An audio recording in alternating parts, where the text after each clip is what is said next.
ఆ అందం, ఆ వెళ్ళడంలో ఆ అందాన్ని అంత గుప్పించారు శ్రీశైల సుప్రభాతంలో.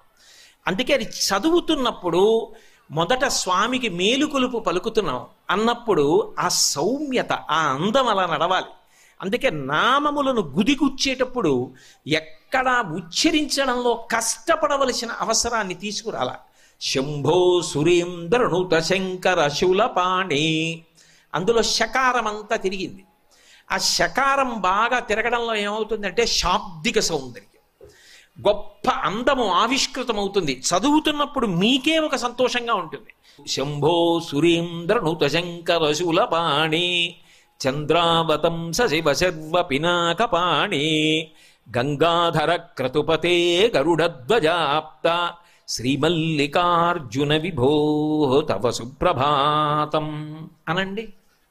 మీ ఇంట్లో చదువుకునే పిల్లలు అంటారు, నోట్లో చదువుకుంటావా తాత, నాకు దీని మీద దృష్టి పెట్టలేకపోతున్నానంటాడు, అది లాగేస్తుంది. అలా గుచ్చారు. ఆ నామాలని గుడిగుచ్చినప్పుడు కూడా అంత అందము శబ్దమునందు ఆవిష్కృతమవుతుంది.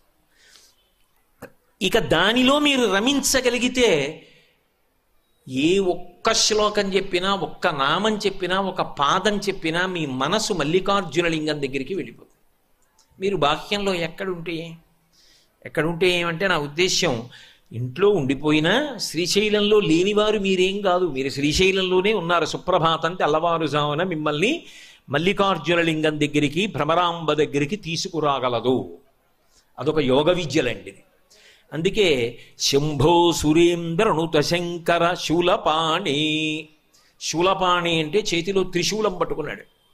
శూలము అంటే ఏదో ఒక్క అంచు మాత్రమే ఉండి గుచ్చడానికి పనికొచ్చేది కాదు, త్రిశూలం. ఏమిటా త్రిశూలం అంటే, ఆయనకి అలా ఉంటే సరదాగా ఉంటుందండి, అందుకని అలాంటి ఆయుధం పట్టుకున్నాడన్నది అన్వయం కాదు. ఆయన అలా ఎందుకు పట్టుకుంటాడో శివమహాపురాణంలో చెప్పారు. త్రైగుణ్యం శూలమేతస్యాపరసు సత్యనిష్టత అన్నారు. 3 గుణములకు ఆయన అతీతుడు. 3 గుణములకు అతీతుడై సత్వమునందు కాని, రజస్సునందు కాని, తమస్సునందు కాని, శుద్ధ సత్వమునందు కాని ఉండకుండా. అందుకే ఇలా 3 ఉంటే ఈ 3 ఒక ఊచకుంటాయి, ఆ ఊచ పట్టుకుంటాడు. అంటే శుద్ధ సత్వము సత్వము కన్నా గొప్పది. నిజానికి ఈ 3 గుణములలో తిరిగి శుద్ధ సత్వములోకి ఎడతారు.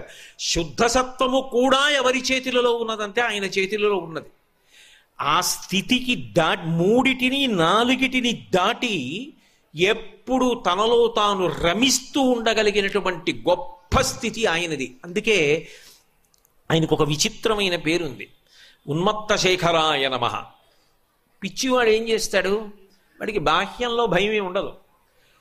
అందరూ చీకటి పడిపోయిందని భయపెడుతుంటే ఆయన ఒక్కడు శ్రీశైలంలో ఎక్కడో అడవిలో కూర్చుని తనలో తాను ఏదో రమిస్తూ ఉంటాడు. ఏదో భావన, అది మనకు అందదు కాబట్టి ఆయన్ని పిచ్చివాడు ఉంటున్నాం. కానీ ఆయనలో ఏదో భావాలు ఉంటాయి.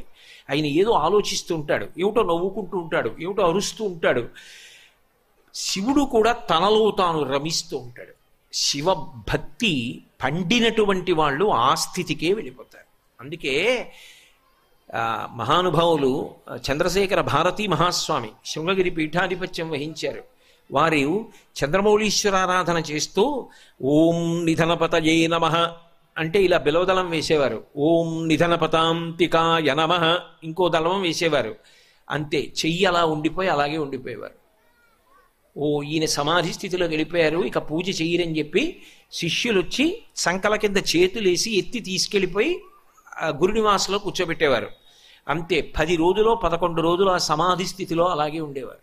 ఆ భావ సమాధి అంత గొప్ప. శ్రీశైల సుప్రభాతానికి ఫలశ్రుతి చెప్తూ ఒక మాట అంటారు, ఈ సుప్రభాతాన్ని ఎవడు చదువుతున్నాడో వాడు ఇహమునందు సుఖములను పొందుతాడు, చివరికి పరమేశ్వరుని యందు ఐక్యమైపోతాడు అని చెప్తారు. ఎందుకంటే భావన చెయ్యడము అలవాటైపోతుంది. కాబట్టి త్రైగుణ్యం శూలమేతస్య, త్రిగుణాతీతుడైన వాడెవరో వాడు శంకరుడు సుమా అని చెప్పడానికి శూలం పట్టుకుంటాడు. బట్